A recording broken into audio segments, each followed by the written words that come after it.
Are you tired of automated or conditioned responses? Have you ever thought that you could change them? And what are automated or conditioned responses? It's something like this: asking your partner, "What do you want for dinner?" Or "What movie do you want to see?"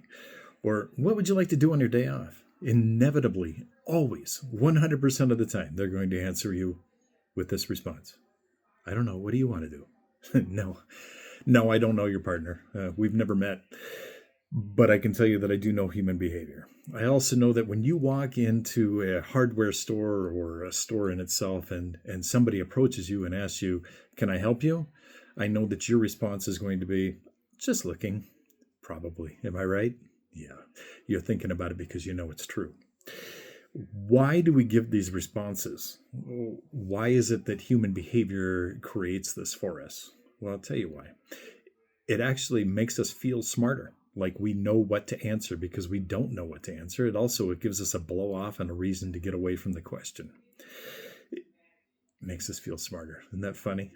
I'll never forget that a time I walked into a hardware store, or I mean not a hardware store, but a big box store, and I was looking for something, and I had no idea what I was really looking for.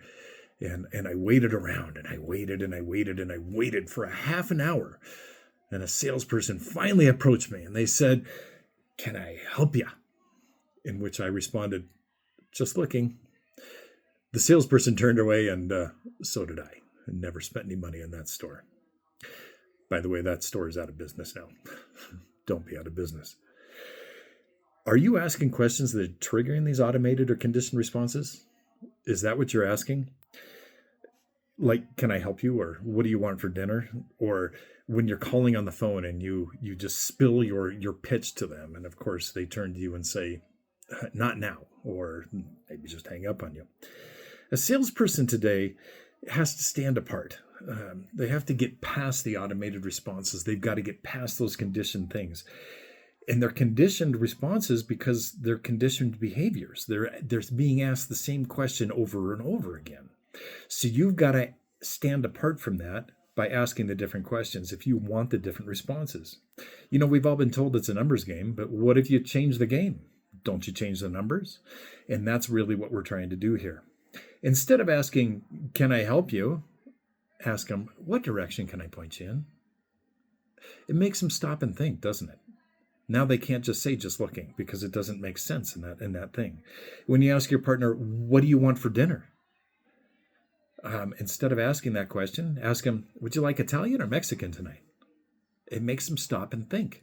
They have to think about their answer. They cannot give you an automated or conditioned responses. And this one's gold. When you're calling on the phone and ask for permission to speak. In other words, "Did I catch you at a good time?" They will inevitably say yes, because that's what we do. And then they have to listen to your pitch because they don't have a choice. They gave you permission. They'd be lying to you if they didn't give you permission at this point, right? So they've changed their response, and you've changed the direction of what it is that you're doing. Quit creating your own obstacles. Be in charge of your career. Be in charge of your paycheck, and be in charge of your future. Take charge with questions that give you the responses that you want, that don't trigger those automated responses, and they don't trigger the things you don't want. Customers are begging to be helped. They're begging to be helped, but not by a typical salesperson. They're begging to be helped by somebody who really understands their needs, somebody who really wants to help them, someone like you. Congratulations. You created a win-win sale. And that's what creating fanz is all about, creating that win-win sale. I appreciate you listening in. We'll talk to you next time. If you'd like to connect, I can always be reached at creatingfanz@gmail.com or my YouTube channel, Creating Fanz. We'll talk to you next time. Thanks so much.